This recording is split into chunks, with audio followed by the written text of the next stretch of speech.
You're not weak. You've been programmed to be. And right now, your brain is running a program designed to keep you comfortable, to avoid pain, to choose easy over hard. That "I'll do it later" thought isn't thinking. That's your survival system protecting you from discomfort. And you've been obeying it. Every time you negotiate, every time you wait to feel ready, every time you hit snooze, you're training your brain that hard things are the enemy. They're not. The gap between who you are and who you want to be, it's built from every hard thing you avoided.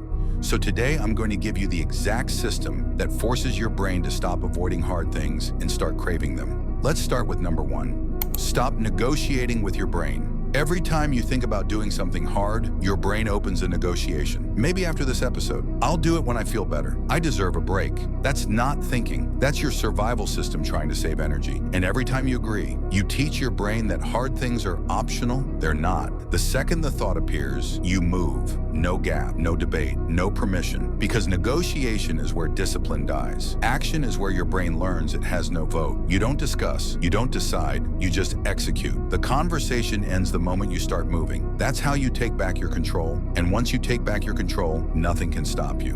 2. Control dopamine or it will control you. Your brain doesn't want growth, it wants dopamine. And you keep feeding it. Every scroll, every snooze, every distraction feeds your brain fake rewards. And your brain is getting weaker. That's why hard things feel impossible. You've flooded your brain with cheap dopamine. Now real effort feels like punishment. Break the cycle. No phone until the work is done. No dopamine hit until you've earned it. Your brain will panic, it will beg, it will lie to you. Let it. And once it's detoxed, your brain stops begging and starts obeying. 3. Use failure as fuel, not an excuse. You're going to break the system, and your brain will tell you it's over. That's a lie. Failure isn't the end of the system. It's part of it. Missing one day doesn't erase the last 10. One weak moment doesn't define you. What defines you is what you do next. Most people break once and use it as permission to stay broken. They turn one mistake into a month of nothing. You don't get that option anymore. The second you notice you slipped, you restart. No shame, no excuses. Just move. One push-up, one call, one hard decision, anything. Just proof that you're still in the fight. Failure is data, not identity. It shows you where the system cracked. Fix it. The only way you actually lose is if you stop restarting. That's not motivation. That's the mentality that separates the ones who make it from the ones who don't. 4.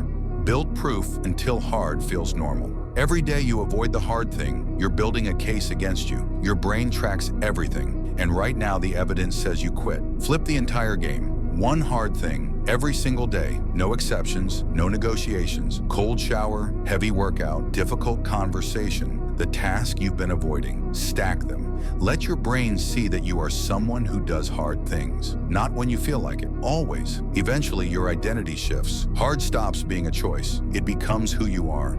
5. Follow resistance, not motivation. You've been waiting to feel motivated. That's the trap. Motivation is a drug that runs out. Resistance is the map. Whatever you're avoiding right now, that's exactly what you need to do. The work you keep delaying, the call you don't want to make, the conversation that makes you uncomfortable. That pressure isn't fear. That's your nervous system protecting the version of you that's already dead. The old you, the weak you, the one who waits. Kill it. Do the hard thing, not because it feels right, because it's the only thing that proves you're not that person anymore. Resistance doesn't lie. It shows you exactly where you need to go. Every time you avoid it, you're choosing to stay small. Follow the discomfort. That's the only direction that matters.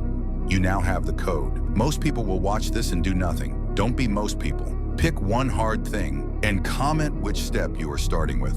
And don't forget to subscribe the Inspire Path. That's where transformation begins.